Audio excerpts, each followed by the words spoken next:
ഇവിടെ ഇപ്പോൾ നമ്മളിപ്പോൾ ഒരുപാട് രാഷ്ട്രീയ വിവാദങ്ങളും ബഹളങ്ങളും കോലാഹലങ്ങളും നടത്തുന്നുണ്ടല്ലോ. കേരളത്തിൻ്റെ അടിസ്ഥാനമായിട്ടുള്ള ഈ പ്രശ്നത്തിന് നമ്മൾ ആരെങ്കിലും കാണുന്നുണ്ടോ? ചെറുപ്പക്കാരുള്ള തൊഴിൽ, ചെറുപ്പക്കാരെന്ന് പറയുമ്പോൾ 15 മുതൽ 29 വയസ്സ് പ്രായമായ ആളുകളുടെ തൊഴിലില്ലായ്മ നിരക്ക് 29.9%. അതായത് പുരുഷന്മാരുടെ 19.3%, സ്ത്രീകളുടെ 47.1%. ഈ college education, arts and science കോളേജാണ് നമുക്ക് കൂടുതലൂടെ ഉണ്ടായിരുന്നത്. അതിൽ പഠിച്ചൊരു BA BSc നേടിയിരിക്കുന്നു പറഞ്ഞുകൊണ്ട് ഒരു പ്രത്യേക ഒരു സ്കില്ല്, ഒരു കഴിവ്, ഒരു തൊഴിൽ നേടാനായിട്ട് നമുക്ക് കഴിയില്ല. ഒരു ഡിഗ്രി എന്നുള്ള നിലയ്ക്ക് മാത്രമേ ഉള്ളൂ.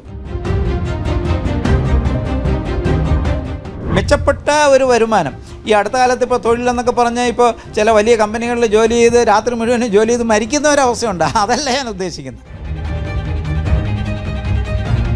നേരെ സെക്രട്ടേറിയറ്റിൻ്റെ അവിടെ പോവുക, ആ ഗേറ്റിൽ പോയി തള്ളുക, കുറേ നേരം കഴിയുമ്പോൾ അവരൊരു വെള്ളം അടിക്കും, ആ വെള്ളം അടിച്ച് കുളിച്ച് കഴിഞ്ഞ് തിരിച്ചു പോവുക. ഇതാണ് ഇവിടുത്തെ ഏറ്റവും വലിയ വിപ്ലവം എന്ന് പറഞ്ഞുകൊണ്ടാണ് നമ്മുടെ ചെറുപ്പക്കാർ നടക്കുന്നത്.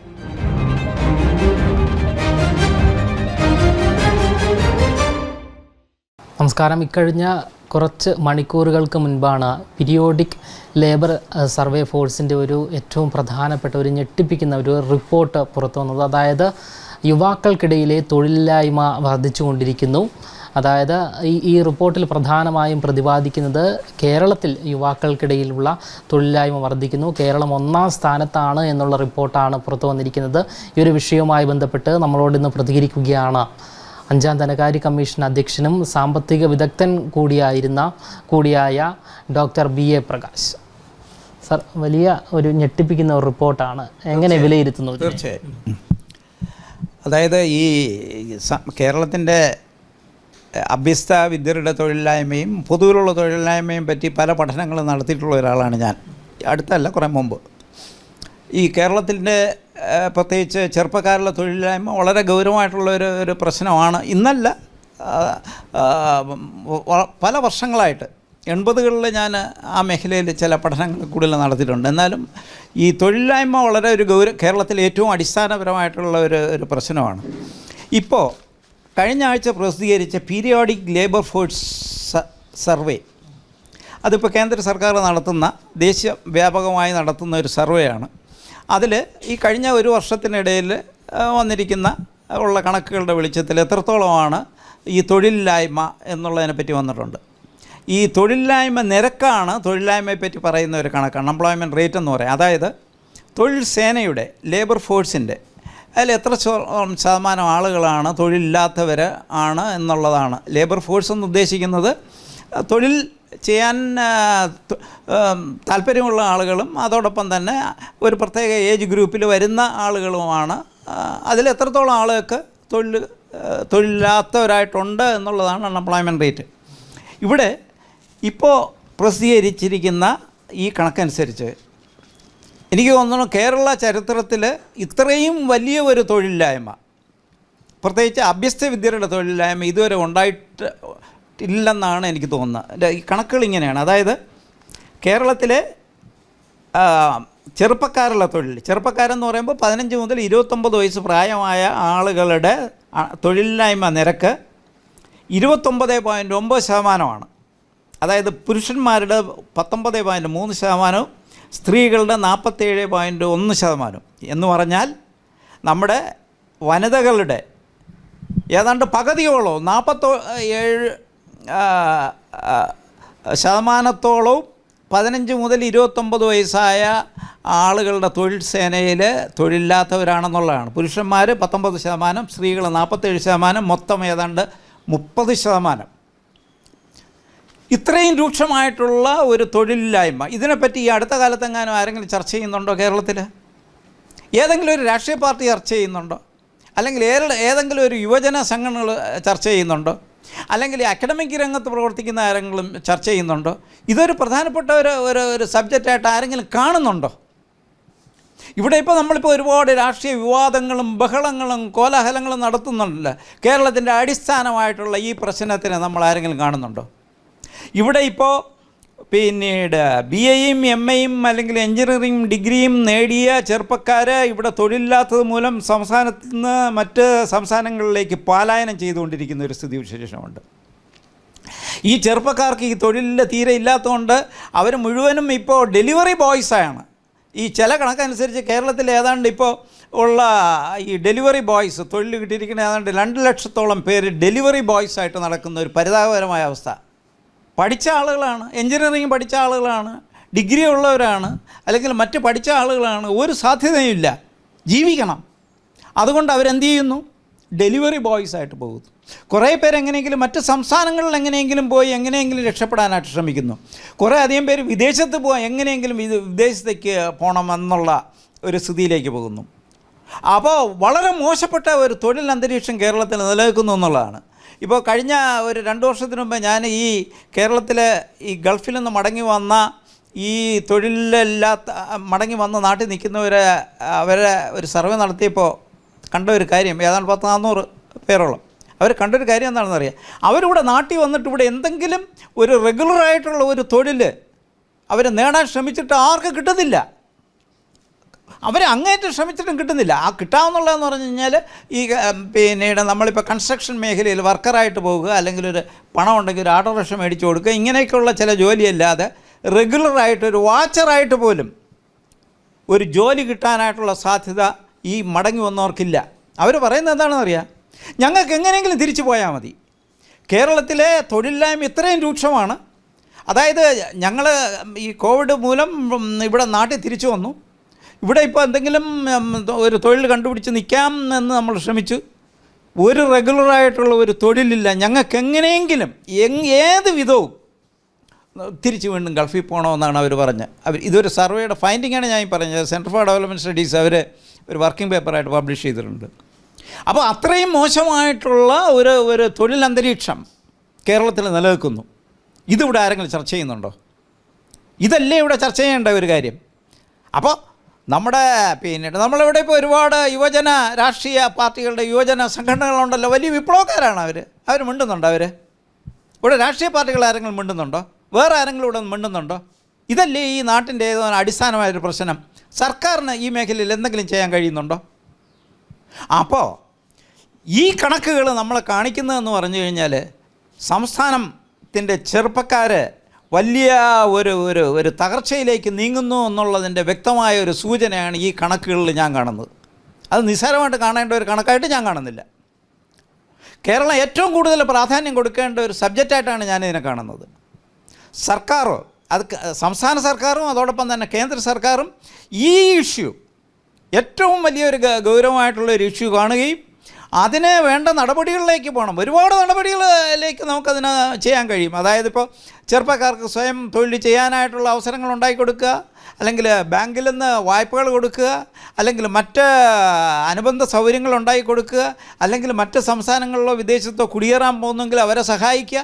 ഏത് വിധേയനെയും നമ്മുടെ ചെറുപ്പക്കാർക്ക് തൊഴിലുണ്ടാക്കി കൊടുക്കാനായിട്ടുള്ള ധീരമായ ഒരു നടപടി ഈ കഴിഞ്ഞ ഒരു 8-10 വർഷത്തിനിടയിൽ ആരെങ്കിലും കേരളത്തിൽ തൊഴിലില്ലായ്മ പരിഹരിക്കാൻ വേണം എന്നെന്തെങ്കിലും ഒരു ഡോക്യുമെൻ്റ് ഉണ്ടാക്കിയതായിട്ടോ അല്ലെങ്കിൽ അത് വേണമെന്നുള്ളൊരു നിലപാടുണ്ടാക്കിയതായിട്ടോ എൻ്റെ ശ്രദ്ധയിൽപ്പെട്ടിട്ടില്ല.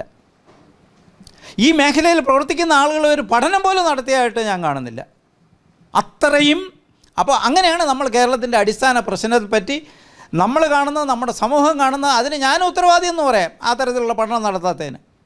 അപ്പോൾ അത്രയും രൂക്ഷമായിട്ടുള്ള ഒരു തൊഴിലില്ലായ്മ നിലനിൽക്കുന്ന ഈ നാട്ടിൽ നമ്മൾ ഇത് വളരെ ഗൗരവമായിട്ട് കാണുകയും വളരെ ഇത് കൈകാര്യം ചെയ്യാനായിട്ടുള്ള നമ്മുടെ എല്ലാ ശക്തികളും, എനിക്ക് തോന്നുന്നു നമ്മുടെ രാഷ്ട്രീയ പാർട്ടികളുടെ യുവജന സംഘടനകളിലും പിന്നീട് നമ്മൾ VJT ഹാള് മുതൽ സെക്രട്ടേറിയറ്റ് വരെ നടന്നിട്ട് അവിടെ പോയി അവിടെ കുറേ നേരം ആ ഗേറ്റിൽ കിടന്ന് തള്ളാനല്ല അവർ ചെയ്യേണ്ടത്. അവർ ചെയ്യേണ്ട ഇതാണ്. ഇവിടെ ഇപ്പോൾ നമ്മുടെ രാഷ്ട്രീയ പാർട്ടികളൊക്കെ കാണുന്നത് എന്താണെന്ന് പറയാം, നേരെ സെക്രട്ടേറിയറ്റിൻ്റെ അവിടെ പോവുക, ആ ഗേറ്റിൽ പോയി തള്ളുക, കുറേ നേരം കഴിയുമ്പോൾ അവരൊരു വെള്ളം അടിക്കും, ആ വെള്ളം അടിച്ച് കുളിച്ച് കഴിഞ്ഞ് തിരിച്ചു പോവുക. ഇതാണ് ഇവിടുത്തെ ഏറ്റവും വലിയ വിപ്ലവം എന്ന് പറഞ്ഞുകൊണ്ടാണ് നമ്മുടെ ചെറുപ്പക്കാർ നടക്കുന്നത്. അതായത് നമ്മുടെ സംസ്ഥാനത്തെ വിവിധ രാഷ്ട്രീയ പാർട്ടികളുടെ ട്രേഡ് യൂണിയൻ അവരെവിടെ പോയി? ഈ പ്രശ്നം അവർ മിണ്ടുന്നുണ്ടോ? അതാ ഞാൻ പറഞ്ഞത്. ഈ അടിസ്ഥാനപരമായിട്ടുള്ള സംസ്ഥാനത്തിൻ്റെ ഗൗരവമായിട്ടുള്ള പ്രശ്നങ്ങൾ അഡ്രസ്സ് ചെയ്യാതെ വളരെ പെറ്റിയായിട്ടുള്ള വളരെ നിസ്സാരമായിട്ടുള്ള രാഷ്ട്രീയ വിവാദങ്ങളും മറ്റ് കാര്യങ്ങളുമൊക്കെ പറഞ്ഞിങ്ങനെ സമയം ചിലവാക്കുന്ന ഒരു രീതിയാണെന്നുള്ളത്. നമ്മുടെ മാധ്യമങ്ങളും പത്രവും മറ്റ് മാധ്യമങ്ങളുടെ സ്ഥിതിയും വലിയ വ്യത്യാസമൊന്നുമില്ല. ഇതൊക്കെ ഇങ്ങനെ വെളിയിൽ വന്നു കഴിഞ്ഞാൽ മോശമല്ലേ? അത് വലിയ മോശപ്പെട്ട ഒരു അന്തരീക്ഷമല്ലേ? അല്ലെങ്കിൽ സർക്കാരിൻ്റെ പൊങ്ങി നിൽക്കുന്ന ഇമേജ് ഇടിഞ്ഞു പോകുന്ന ഒരു ഇടപാടല്ലേ? അതുകൊണ്ട് നമുക്കെല്ലാവർക്കും കൂടെ കാരണം പിന്നെ സർക്കാരിൽ നിന്ന് ചെറിയ ചെറിയ ആനുകൂല്യങ്ങളൊക്കെ കിട്ടുമല്ലോ, അല്ലെങ്കിൽ അഡ്വർടൈസ്മെൻ്റ് എന്നോ എന്തെങ്കിലും. അതുകൊണ്ട് നമ്മളിങ്ങനെ ഒക്കെ പൊക്കി പിടിക്കാം എന്നുള്ള ഒരു നിലയിൽ നമ്മുടെ മീഡിയ, അത് ദൃശ്യ മാധ്യമം എല്ലാത്തരം മീഡിയകളും നിൽക്കുന്നു എന്നാണ് ഈ മേഖലയിൽ ഒരു കഴിഞ്ഞ ഏതാണ്ട് ഒരു 5 നൂറ്റാണ്ട് പ്രവർത്തിക്കുന്ന ഒരാളെന്നുള്ള നിലയിൽ ഞാനിപ്പോൾ പറയുന്നത്. പണ്ടൊക്കെ ഇത്രയും മോശമായിട്ടുള്ളൊരു അന്തരീക്ഷം ഉണ്ടായിരുന്നില്ല. പത്രക്കാരും ബാക്കിയുള്ളവരും സത്യസന്ധമായിട്ട് ഇമാതിരിയുള്ള കാര്യങ്ങൾ പറയുമായിരുന്നു. ഇന്നിപ്പോൾ ഒരുത്തരും പറയില്ല. എന്തെങ്കിലും അപകർഷണം എനിക്ക് കിട്ടുമല്ലോ, അല്ലെങ്കിൽ പറഞ്ഞാൽ അങ്ങനെ ആയി പോകുമല്ലോ എന്ന് പറഞ്ഞുകൊണ്ട് അടിസ്ഥാനപരമായിട്ടുള്ള ഒരു പത്രവും, ഞാൻ ഉറപ്പിച്ച് തന്നെ പറയുന്നു, കേരളത്തിലുള്ള ഏറ്റവും പ്രധാനപ്പെട്ട പത്രങ്ങളിൽ 50 വർഷത്തിന് മുമ്പ് ലേഖനം എഴുതിയ ആളാണ് ഞാൻ ഉറപ്പിച്ച് തന്നെ പറയുന്നു, ഈ തരത്തിലുള്ള അടിസ്ഥാനമായിട്ടുള്ള പ്രശ്നങ്ങൾ അഡ്രസ്സ് ചെയ്യാൻ നമ്മുടെ പ്രധാനപ്പെട്ട പത്രങ്ങളോ നമ്മുടെ മാധ്യമങ്ങളോ അല്ലെങ്കിൽ ദൃശ്യമാധ്യമങ്ങളോ തയ്യാറാകുന്നില്ല. അവരെല്ലാം ഈ പെറ്റി രാഷ്ട്രീയവും ചെറുകിട കാര്യങ്ങൾ മാത്രം പറഞ്ഞ് സമയം കളയുന്ന ഒരു രീതിയിലേക്ക് മാറിക്കൊണ്ടിരിക്കുന്നു എന്നുള്ളതാണ്. ഇതിലൊരു മാറ്റവും അടിസ്ഥാനമായിട്ട് ഉണ്ടാകേണ്ടിയിരിക്കുന്നു ഈ പ്രശ്നം അഡ്രസ്സ് ചെയ്യാൻ എന്ന് എനിക്ക് തോന്നുന്നു. എന്തുകൊണ്ടാണ് ഇത്തരത്തിൽ തൊഴിലില്ലായ്മ നിലനിൽക്കുന്നത്? ഇതിനുള്ള പരിഹാര മാർഗങ്ങൾ എന്തൊക്കെയാണ്? ഈ തൊഴിലില്ലായ്മ എന്നൊക്കെ പറയുന്നത് വളരെ എളുപ്പം അങ്ങ് സോൾവ് ചെയ്യുന്ന ഒരു കാര്യമല്ല. നിങ്ങൾ ഓരോരുത്തരും നോക്കൂ, നിങ്ങളുടെ കുടുംബത്തിലുള്ള ഓരോ ആളുകളുടെയും സ്ഥിതി നോക്കൂ. ഒരു മെച്ചപ്പെട്ട ഒരു തൊഴിൽ വേണമെങ്കിൽ നമ്മൾ നല്ലോണം പഠിച്ച് നമുക്ക് അതിനുള്ള സ്കിൽസ് ഉണ്ടാവണം. പിന്നീട് തൊഴിൽ കമ്പോളത്ത് മത്സരിച്ച് ജയിക്കാനായിട്ടുള്ള നമുക്ക് കഴിവുണ്ടാവണം. അല്ലെങ്കിൽ സ്വന്തമായിട്ടൊരു തൊഴിൽ ഉണ്ടാക്കാനായിട്ടുള്ള കഴിവ് വേണം. അവിടേക്ക് ഒരുപാട് മത്സരത്തിൻ്റെയും വളരെ ഇത് വേണം. അതിന് വലിയ ശ്രമം ആവശ്യമാണ്. അതിലേക്ക് പോകുന്നില്ല. നമ്മളിവിടെ ഇപ്പോൾ എന്താണെന്നറിയാം, നമ്മുടെ നമ്മുടെ ട്രേഡ് യൂണിയനും പിന്നീട് നമ്മുടെ രാഷ്ട്രീയക്കാരും ഒക്കെ കഴിയുന്നത് എങ്ങനെ സർക്കാരുമായിട്ട് എങ്ങനെയെങ്കിലും ഒന്ന് ചാഞ്ഞ് സർക്കാരിൻ്റെ എന്തെങ്കിലും ഒരു ജോലി എന്തെങ്കിലും അടിച്ചെടുത്ത് നമുക്ക് കഴിയാമെന്ന് പറഞ്ഞുകൊണ്ടാണ് നമ്മുടെ ഈ ചെറുപ്പക്കാർ മുഴുവനും ഈ ബോധമില്ലാത്തവന്മാരുടെ കൂടെയുള്ള ഇതൊന്നും പറഞ്ഞു നടക്കുന്നത്. അവന്മാരെ കൂടെ പോയി നടന്ന് ഒരു പുണ്ണാക്കം നേടാൻ കഴിയില്ല എന്ന് ഞാൻ പറയും. അപ്പോൾ പിന്നെ ഇപ്പം നമ്മുടെ ബോധമുള്ള കുറേ ചെറുപ്പക്കാരുണ്ട്. അവരിപ്പോൾ എന്ത് ചെയ്യണമെന്ന് പറയും, ഇവിടെ നന്നാവില്ല, എങ്ങനെയെങ്കിലും വേറെ എവിടെയെങ്കിലും പോവാം. കേരളത്തിൽ നിന്നുള്ള ഇപ്പോൾ മൈഗ്രേഷൻ ഭയങ്കരമാണ്, പ്രത്യേകിച്ച് ചെറുപ്പക്കാരുടെ, സ്റ്റുഡൻസിൻ്റെയും ബാക്കിയുള്ളവരും. ഈ നാട് കൊണ്ട് നമുക്ക് രക്ഷപ്പെടാനൊക്കില്ല എന്ന് നമ്മുടെ ഒരുവിധം ബോധമുള്ള ചെറുപ്പക്കാരെല്ലാം തിരിച്ചറിഞ്ഞിരിക്കുന്നു. അവരവരുടെ കുടുംബമോ വിറ്റോ എങ്ങനെയെങ്കിലും പണം ഉണ്ടാക്കി എങ്ങനെയെങ്കിലും കാല് പിടിച്ച് വെളിയിൽ എവിടെയെങ്കിലും പോയി പഠിക്കാനോ വിദേശത്ത് പോകാനായിട്ടുള്ള വലിയൊരു തീവ്ര ശ്രമമാണ് നടന്നുകൊണ്ടിരിക്കുന്നത്. ഈ അടുത്ത കാലത്ത് നടന്ന ഒരു വലിയ തൊഴിൽ സർവേയിൽ കണ്ട ഒരു ഫൈൻഡിങ്ങാണ് ഞാൻ ഈ പറയുന്നത്. ഇതിൽ ഈ മധ്യപ്രദേശ് പോലുള്ള സംസ്ഥാനങ്ങൾ ഈ തൊഴിലില്ലായ്മ തോത് കുറവാണ്. അതിനുള്ള കാരണം എന്തായിരിക്കാം? അല്ലല്ല, അവിടെ ഒരു കാര്യമുള്ളതെന്ന് പറഞ്ഞു കഴിഞ്ഞാൽ ഈ നമ്മുടെ കേരളത്തോടൊപ്പം തന്നെ അത്രയും പഠിച്ച ആളുകൾ അവിടെ ഉണ്ടാവില്ല. അപ്പോൾ നമ്മളിപ്പോൾ ഈ പഠിക്കുകയും മെച്ചമായിട്ടുള്ള എഡ്യൂക്കേഷൻ അക്വയർ ചെയ്യുമ്പോഴാണല്ലോ നമുക്ക് മെച്ചപ്പെട്ട ജോലി വേണം എന്നുള്ളൊരു കാഴ്ചപ്പാടിലേക്ക് വരുന്നത്. അതൊരു കാരണമാകാം. ഗ്രാമീണ മേഖലയിലുള്ള എന്തെങ്കിലും വെച്ച് അങ്ങനെ പോകാം. എന്ന് പറഞ്ഞാൽ തന്നെ ഈ മറ്റ് സംസ്ഥാനങ്ങളിൽ ധാരാളം പേര് ഇപ്പോൾ നമ്മുടെ കേരളത്തിൽ വരുന്നു, അല്ലെങ്കിൽ അവർ മറ്റ് ഇന്ത്യയിലുള്ള വലിയ പട്ടണങ്ങളിലേക്ക് മൈഗ്രേറ്റ് ചെയ്യുന്നു തൊഴിലിന് വേണ്ടി, വിദേശത്തേക്ക് ഗൾഫ് പോലുള്ള സ്ഥലങ്ങളിൽ മൈഗ്രേറ്റ് ചെയ്യുന്നു. ഇപ്പോൾ നേരത്തേക്കാണെങ്കിൽ ഈ കൺസ്ട്രക്ഷൻ അതുപോലുള്ള വളരെ താഴ്ന്ന ജോലികളിലാണ് മലയാളികൾ ജോലി ചെയ്തിരുന്നതെങ്കിൽ ഇപ്പോൾ ഗൾഫിൽ ആ മേഖലയിൽ അധികം പോകുന്നില്ല.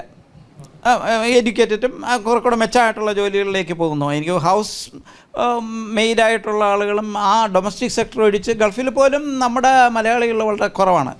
അതിനെപ്പറ്റിയുള്ള ഡേറ്റ എനിക്കുണ്ട്. അപ്പോൾ അതാ ഞാൻ പറഞ്ഞത്. അപ്പോൾ അത് അവരുമായിട്ട് നമ്മൾ കമ്പയർ ചെയ്യേണ്ട. കേരളത്തിൻ്റെ സ്ഥിതി വളരെ വ്യത്യാസമാണ്. കേരളത്തിലെ പഠിച്ച പിന്നെ വേറൊരു പ്രധാനപ്പെട്ട ഒരു പ്രശ്നം, നമ്മളിവിടെ നേരത്തെ ഉണ്ടായിരുന്ന ഈ college education, arts and science കോളേജാണ് നമുക്ക് കൂടുതലൂടെ ഉണ്ടായിരുന്നത്. അതിൽ പഠിച്ചൊരു BA-BSc നേടിയെന്ന് പറഞ്ഞുകൊണ്ട് ഒരു പ്രത്യേക ഒരു സ്കില്ല്, ഒരു കഴിവ്, ഒരു തൊഴിൽ നേടാനായിട്ട് നമുക്ക് കഴിയില്ല. ഒരു ഡിഗ്രി എന്നുള്ള നിലയ്ക്ക് മാത്രമേ ഉള്ളൂ. അത് കുറേ കൂടെ നമ്മൾ ഇതിലേക്ക് പോകണം, എംപ്ലോയ്മെൻറ്റ് ഓറിയൻറ്റഡ്, സ്കിൽ ഓറിയൻറ്റഡ് ആയിട്ട് പോകണം. പിന്നെ ഈ പണ്ടുള്ള നമ്മുടെ ഒരു കാഴ്ചപ്പാടാണ് സർക്കാർ ജോലിയാണ് തൊഴിൽ. ഞാൻ നേരത്തേക്ക് സർവേ നടത്തിയിട്ടുണ്ട്. അപ്പോൾ എന്താണ് നിങ്ങളെ തൊഴിൽ ഒന്ന് അവരോട് ചോദിച്ചു കഴിഞ്ഞാൽ അവർ എന്താണ് തൊഴിൽ? സർക്കാർ ജോലിയിൽ തൊഴിലല്ല, വേറെന്തോ തൊഴിൽ. ഇപ്പോൾ അങ്ങനെയല്ല. അതായത് വരുമാനമുള്ള മെച്ചപ്പെട്ട ജോലി നമ്മൾ ഉണ്ടാക്കാൻ ശ്രമിക്കുക എന്നുള്ളതാണ്. അല്ലെങ്കിൽ നമ്മുടെ കഴിവനുസരിച്ചുണ്ടാക്കാം, അല്ലെങ്കിൽ ഉള്ള സ്ഥലങ്ങളിലേക്ക് പോകാം, സ്വകാര്യ മേഖലയിലേക്ക് പോകാം. എനിക്ക് തോന്നുന്നു 80കളിലൊക്കെ ഞാൻ ഈ മേഖലയിൽ സർവേ നടത്തിയിരുന്ന അന്നത്തെ കാലത്ത് ഈ ട്രിവാൻഡ്രത്ത് തന്നെ ഞാനൊരു ഈ എംപ്ലോയ്മെൻറ്റ് എക്സ്ചേഞ്ചിലുള്ള തൊഴിലില്ലാത്ത ആളുകളടുത്ത് സർവേ നടത്തിയപ്പോൾ അവർ പറഞ്ഞാൽ എന്താ തൊഴിലെന്ന് പറഞ്ഞാൽ സർക്കാർ ജോലി കിട്ടണം, അതിനുവേണ്ടി കാത്തിരിക്കുന്നു, അതിനുവേണ്ടി എംപ്ലോയ്മെൻറ്റിൽ രജിസ്റ്റർ ചെയ്യുന്നു എന്നുള്ളൊരു കാഴ്ചപ്പാടായിരുന്നു. അതൊക്കെ മാറി. ഇന്നത്തെ രീതിയിൽ അതിൽ ഒരുപാട് മാറ്റം വന്നു. ഈ മേഖലയിൽ ഈ തൊഴിലില്ലായ്മയുമായി ബന്ധപ്പെട്ട് ഒരു വ്യക്തമായ ഒരു പഠനം നമ്മുടെ സംസ്ഥാന സർക്കാർ നടത്തേണ്ടതില്ലേ? അതായത് ഈ സർക്കാരിൻ്റെ പഠനം മാത്രമല്ല, സർക്കാർ ലഭ്യമായിട്ടുള്ള ഈ തൊഴിൽ മേഖലയിലുള്ള ഡേറ്റകളുടെ അടിസ്ഥാനത്തിൽ നമ്മുടെ ചെറുപ്പക്കാർക്ക് പറ്റിയ തൊഴിലവസരങ്ങൾ ഉണ്ടാക്കി കൊടുക്കാനായിട്ടുള്ള, അത് പലതരത്തിലാകാം. ഇപ്പോൾ നിങ്ങളിപ്പോൾ പിന്നീട് ഇപ്പോൾ നമ്മുടെ സാധാരണ ഒരു രീതി എന്ന് പറഞ്ഞു കഴിഞ്ഞാൽ ബാങ്കിൽ വായ്പ കൊടുക്കുക, അല്ലെങ്കിൽ മറ്റ് വായ്പകൾ കൊടുക്കുക, അല്ലെങ്കിൽ ഈ പലിശ കുറച്ചുള്ള വായ്പകൾ കൊടുക്കുക, അല്ലെങ്കിൽ തൊഴിലിലെ തൊഴിൽ ട്രെയിനിങ് കൊടുക്കുക, തൊഴിൽ പരിശീലനം കൊടുക്കുക, പിന്നെ ഈ പറഞ്ഞ പോലെ മറ്റ് സംസ്ഥാനങ്ങളിലോ വിദേശത്തേക്ക് പോകാനായിട്ടുള്ള സഹായം ചെയ്യുക, പിന്നെ സ്വന്തമായിട്ട് തൊഴിൽ തുടങ്ങാനും ഈ ഒരു എൻ്റർപ്രനറായിട്ട് പ്രവർത്തിക്കാൻ കഴിയുന്നവർ ആ തരത്തിൽ ട്രെയിൻ ചെയ്യുക. അപ്പോൾ ഇങ്ങനെയൊക്കെയുള്ള ഒരുപാട്. പിന്നെ വേറൊരു കാര്യം, ഈ മൊത്തത്തിൽ നമ്മുടെ സംസ്ഥാനത്തിലും രാജ്യത്തും ഉണ്ടായിക്കൊണ്ടിരിക്കുന്ന സാമ്പത്തിക വളർച്ച, മാറ്റങ്ങൾ, ടെക്നോളജിക്കൽ ചേഞ്ച്, ആ തരത്തിലുള്ള ബ്രോഡറായിട്ടുള്ള സാമ്പത്തിക മേഖലയിലുള്ള ചേഞ്ചിനനുസരിച്ചാണ് മൊത്തം തൊഴിലവസരങ്ങൾ ഉണ്ടാകുന്നു എന്നുള്ളതാണ്. പണ്ടത്തെ കാലം നമ്മളിപ്പോൾ ഇന്ത്യ ഇപ്പോൾ ഒരുപാട് എമർജ് ചെയ്യുന്നുണ്ട്, ഒരുപാട് മേഖലയിൽ സ്വന്തമായിട്ട് സ്ഥാപനങ്ങളുണ്ട്, ഇൻവെസ്റ്റ്മെൻ്റ് ഉണ്ട്, മെച്ചമായിട്ട് ടെക്നോളജി ഉണ്ട്, അങ്ങനെയൊക്കെ കുറേ അധികം മാറ്റങ്ങൾ വന്നിട്ടുണ്ട്. അപ്പോൾ പണ്ടത്തെ കാലം ഈ പ്രൈവറ്റ് സെക്ടറിൽ നമ്മുടെ ചെറുപ്പക്കാർക്ക്, എഡ്യൂക്കേറ്റഡ് ആയിട്ടുള്ള ആൾക്ക് കൂടുതൽ തൊഴിലവസരങ്ങൾ ഇപ്പോൾ ഉണ്ടായിട്ടുണ്ട്, ഇല്ലയെന്ന് ഞാൻ പറയുന്നില്ല. പക്ഷേ എന്നാലും കേരളത്തിലെ സ്ഥിതി, കേരളത്തിലാകപ്പാടെ ഇവിടെ IT മേഖലയിലാണ് നമുക്ക് കുറച്ചൊരു തൊഴിൽ കിട്ടിയിട്ടുള്ളത്, ജനറേറ്റ് ചെയ്യാൻ കഴിഞ്ഞിട്ടുള്ള IT അതുപോലുള്ള ചില മേഖലകളിൽ. പിന്നെ ബാക്കിയുള്ള ആളുകളെല്ലാം ഈ കച്ചവടമായിട്ടുള്ള മേഖലയിൽ തൂങ്ങിക്കിടക്കുകയാണ്. ഈ ചെറുകിട വലിയകിട കച്ചവടം നടത്തുക, പിന്നെ ഞാൻ ഈ പറഞ്ഞ ഈ ഡെലിവറി ബോയ്സ്, ഇങ്ങനെയൊക്കെയുള്ള മേഖലയിൽ അതൊക്കെയാണ് എളുപ്പം നടത്താൻ കഴിയുന്നതെന്നുള്ള മേഖലയിൽ ഇങ്ങനെ നമ്മൾ ചുറ്റിപ്പറ്റി കിടക്കുന്നു. അതുകൊണ്ട് വലിയൊരു എല്ലാവർക്കും പ്രതീക്ഷിച്ച രീതിയിലേക്ക് മുന്നേറാൻ കഴിയുമെന്ന് എനിക്ക് തോന്നുന്നില്ല.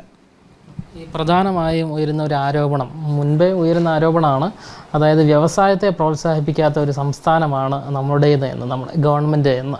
അപ്പോൾ ഇത് ഈ തൊഴിലില്ലായ്മയെ ബാധിക്കുന്നുണ്ടോ? എങ്ങനെ? അല്ലല്ല, അതായത് കേരളത്തിൽ നമ്മളിപ്പോൾ വലിയ വ്യവസായങ്ങളിങ്ങനെ തുടങ്ങാനായിട്ടുള്ള സാധ്യത കുറവാണ്. കാരണം എന്താണെന്നറിയാം, ഈ പല ഉൽപ്പാദന വ്യവസായങ്ങളെന്ന് പറഞ്ഞ് ഒരുപാട് പൊല്യൂഷനും ഈ പ്രകൃതി നശിപ്പിച്ച് കളയും. അത് നമുക്ക് പറ്റില്ല. നമുക്കിപ്പോൾ ഉള്ളതെന്ന് പറഞ്ഞാൽ സർവീസ് മേഖല, ഇപ്പോൾ ടൂറിസം, ഈ കോവിഡ് വന്നതോടുകൂടി വലിയൊരു തകർച്ചയുണ്ടായൊരു മേഖലയാണ്. ഇന്നത്തെ ഈ തൊഴിലില്ലായ്മയുടെയും ഒരു പ്രധാനപ്പെട്ട കാരണം ഈ ടൂറിസ്റ്റ് മേഖലയിൽ വന്ന വലിയൊരു തകർച്ചയാണ്. അപ്പോൾ ടൂറിസം മേഖല, അതുമായിട്ട് ബന്ധപ്പെട്ട മേഖലകൾ, ഇപ്പോൾ ആയുർവേദം, ടൂറിസമായിട്ട് റിലേറ്റഡ് ആയിട്ടുള്ള ഒരുപാട് കാര്യങ്ങളുണ്ട്. അതിനുവേണ്ടി ധാരാളം ആളുകൾ വരുന്നുണ്ട്. അപ്പോൾ ആ വരുന്നവർക്ക് മെച്ചപ്പെട്ട സൗകര്യങ്ങളും ബാക്കിയുള്ള അവരുടെ ഒരു നിലവാരത്തിൽ ഒക്കെ ആ ടൂറിസം മേഖല നമുക്ക് വലിയൊരു വളർച്ച നേടിയെടുക്കാൻ കഴിയുന്ന ഒരു മേഖലയാണ്. പിന്നെ നമ്മൾ ഈ ഹെൽത്ത്, നമ്മുടെ ഈ ഹെൽത്ത് സെക്ടറിലുള്ള നമ്മുടെ സ്റ്റാഫ്, അവർക്ക് വിദേശത്തേക്ക് പോകാൻ സാധ്യതയുണ്ട്. ഇവിടെ തന്നെ ധാരാളം ഹെൽത്ത് മേഖലയിലുള്ള ഒരുപാട് അവസരങ്ങളും ഇങ്ങനെ ഉണ്ടായിക്കൊണ്ടിരിക്കുന്നു. എഡ്യൂക്കേഷൻ എന്ന് പറഞ്ഞു കഴിഞ്ഞാൽ കാലഘട്ടത്തിനനുസരിച്ചുള്ള മാറ്റങ്ങൾക്കനുസരിച്ച് എഡ്യൂക്കേഷൻ മാറണം. ആ എഡ്യൂക്കേഷണൽ മേഖല, IT മേഖല, അപ്പോൾ ഇതുപോലുള്ള സർവീസ് മേഖല, അതോടൊപ്പം തന്നെ ഹോട്ടൽ, ടൂറിസം, പിന്നെ അതുപോലെ തന്നെ ഈ നമ്മുടെ ഇതിനൊക്കെ ഒരുപാട് സാധ്യതയുണ്ട്. നമ്മൾ ഹോട്ടൽ, ഈ പാക്ഡ് ഫുഡ് എന്നൊക്കെ പറയണതിന് എല്ലായിടത്തും ഡിമാൻഡുള്ളതാണ്. അപ്പോൾ ഇമാതിരിയുള്ള മേഖലകളിൽ നമുക്ക് കൂടുതൽ അത് മോഡേണൈസ് ചെയ്യുക എന്നുള്ളതാണ്. പഴയ രീതി, നമ്മുടെ ഇപ്പോൾ പണ്ട് നമ്മൾ നടത്തിക്കൊണ്ടിരിക്കുന്ന നാട്ടുപ്രദേശത്ത് നടത്തിയിരിക്കുന്ന ഹോട്ടലിൻ്റെ രീതിയല്ല ഇന്ന്. നല്ല വൃത്തിയായിട്ടുള്ള ഹോട്ടൽ, നല്ല സൗകര്യങ്ങൾ, നന്നായിട്ടുള്ള ഫുഡ്, അങ്ങനെ. അപ്പോൾ അതിനനുസരിച്ച് അവിടെ വ്യത്യാസം വരണമെന്നുള്ളതാണ്. പഴയ രീതി മാത്രം പോരാ, അപ്പോൾ അതിനനുസരിച്ചുള്ള വ്യത്യാസം. പിന്നെ ട്രാൻസ്പോർട്ട് സെക്ടറിൽ ഒരുപാട് സാധ്യതകൾ നമുക്കുണ്ട്, ട്രാൻസ്പോർട്ട് മേഖലകൾ. അപ്പോൾ ഇങ്ങനെ ഈ വലിയ പൊല്യൂഷൻ ഉണ്ടാക്കുന്ന വലിയ വ്യവസായങ്ങളിലേക്ക് പോകുന്ന ബുദ്ധിയല്ല. അതോടൊപ്പം തന്നെ നമ്മൾ ഈ പഴയ ഈ ട്രഡീഷണൽ വ്യവസായങ്ങളുണ്ട്. ഇപ്പോൾ കയറ്, കാഷ്യൂ, അല്ലെങ്കിൽ ബീഡി, അതും പിടിച്ചോണ്ട് അതിനെ വിടാതെ നമ്മളിങ്ങനെ അവനെ സപ്പോർട്ട് ചെയ്ത് പിടിച്ചോണ്ട് നടക്കുന്ന ഒരു രീതിയാണ്. അതൊക്കെ വിടണം. നമ്മൾ കാലഘട്ടം മാറി ഇപ്പോൾ അതിലുള്ള ആളുകൾക്ക് പുതിയ അവസരങ്ങളിലേക്ക് പോകുക, അപ്പോൾ പുതിയ രീതിയിലേക്ക് വരിക, അങ്ങനെയൊക്കെയുള്ള ഒരുപാട് മാറ്റങ്ങളും ആവശ്യമാണെന്ന് എനിക്ക് തോന്നുന്നു കാലഘട്ടത്തിനനുസരിച്ച്. നമ്മളിപ്പോൾ പണ്ട് പറയുന്ന ടെക്നോളജി അല്ലല്ലോ ഇപ്പോൾ നമ്മൾ ഉപയോഗിക്കുന്നത്. നിങ്ങളിപ്പോൾ ഈ ഒരു സാധനം മേടിക്കുന്നത് തന്നെ ഇപ്പോൾ ഹോം ഡെലിവറി, അതിനുള്ള ടെക്നോളജി എന്താണ്, അതിൻ്റെ രീതി എന്താണ്, അതിന് പോകണം ഒരാളിന് ബൈക്ക് വേണം, അല്ലെങ്കിൽ നല്ലൊരു ഫോൺ വേണം, അല്ലെങ്കിൽ മറ്റു സൗകര്യങ്ങൾ വേണം, അങ്ങനെയുള്ളവനെ ഈ ചെറിയ ഒരു ഡെലിവറി ബോയ് ആയിട്ടും പോകാൻ പറ്റുള്ളൂ. അപ്പോൾ ആ കാലഘട്ടത്തിനനുസരിച്ചുള്ള ഒരുപാട് മാറ്റങ്ങളിലേക്ക് നമ്മൾ വരികയും, അതായത് നമ്മളിപ്പോൾ തൊഴിലെന്ന് പറഞ്ഞു കഴിഞ്ഞാൽ മെച്ചപ്പെട്ട ഒരു വരുമാനം. ഈ അടുത്ത കാലത്ത് ഇപ്പോൾ തൊഴിലെന്നൊക്കെ പറഞ്ഞാൽ ഇപ്പോൾ ചില വലിയ കമ്പനികളിൽ ജോലി ചെയ്ത് രാത്രി മുഴുവനും ജോലി ചെയ്ത് മരിക്കുന്ന ഒരവസ്ഥയുണ്ട്. അതല്ല ഞാൻ ഉദ്ദേശിക്കുന്നത്. ഹെൽത്തി ആയിട്ട് നിന്നുകൊണ്ട് നല്ല വരുമാനം ഉണ്ടാക്കാവുന്നുള്ള തൊഴിലവസരങ്ങൾ നമ്മുടെ നാട്ടിലെ എല്ലാ മേഖലകളിലും, അത് ഓരോരുത്തരുടെ സൗകര്യം അനുസരിച്ച് അല്ലെങ്കിൽ ഓരോ ബാക്ക്ഗ്രൗണ്ട് അനുസരിച്ച് ഉണ്ടാകുന്നതിനെപ്പറ്റി നമ്മൾ കാർഷിക മേഖലയിലാകാം, മിൽക്ക് പ്രൊഡക്ഷനാകാം, നമുക്ക് ചെയ്യാമെന്നുള്ള ഓരോ മേഖലകളിലും ഉണ്ടാക്കിയെടുക്കുക എന്നുള്ളത് വളരെ പ്രധാനമാണ്. അങ്ങനെ ഒരു കാഴ്ചപ്പാട് നമുക്കില്ല. ഇപ്പോൾ നമ്മുടെ ചെറുപ്പക്കാരുടെ കാഴ്ചപ്പാടും സർക്കാരിൻ്റെ കാഴ്ചപ്പാടും എന്ന് പറഞ്ഞാൽ സർക്കാരിൻ്റെ കുറേ ഉണക്ക ജോലി എടുത്ത് കാര്യങ്ങളെല്ലാം നേടാമെന്ന് പറഞ്ഞ് നിൽക്കുന്നു. പിള്ളേർ മുഴുവനും നേരെ പോയി ഈ ട്യൂഷൻ സെൻറ്ററിലും ബാക്കിയുള്ളിടത്തും രാവും പകലും ഇങ്ങനെ സർക്കാർ ജോലിക്ക് വേണ്ടി ശ്രമിച്ച് അവരുടെ ടെസ്റ്റിന് വേണ്ടി തയ്യാറായിക്കൊണ്ടിരിക്കുന്നു. അതുകൊണ്ടൊന്നും നമുക്ക് മുന്നോട്ട് പോകാൻ ഒക്കില്ല. കാരണം ഇവിടെ സർക്കാർ മേഖലയിൽ കൊടുക്കുക എന്നുള്ള ജോലിയൊക്കെ വളരെ പരിമിതമായിട്ടുള്ള ജോലിയേ ഉള്ളൂ എന്നുള്ളതാണ്.